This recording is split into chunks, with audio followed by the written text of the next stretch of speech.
You.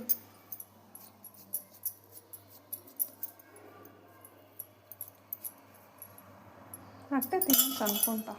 పెట్టుకొని ఇంకా ఇడ్లీ ప్లేట్కి కొంచెం నెయ్యిగా పూసుకోవాలి. పూసిన తర్వాత ఇవంతా ఇంకా జోడించుకుంటూ ఉంటాను.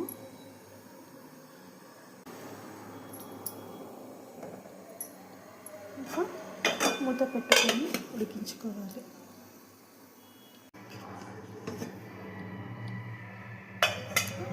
కుడుములు స్టీమ్ అయిపోయింది. ఇక సర్వ్ చేసుకొని పెట్టేయడమే. దేవుడికి 2 పెట్టేసి ఇక మేము తింటామండి.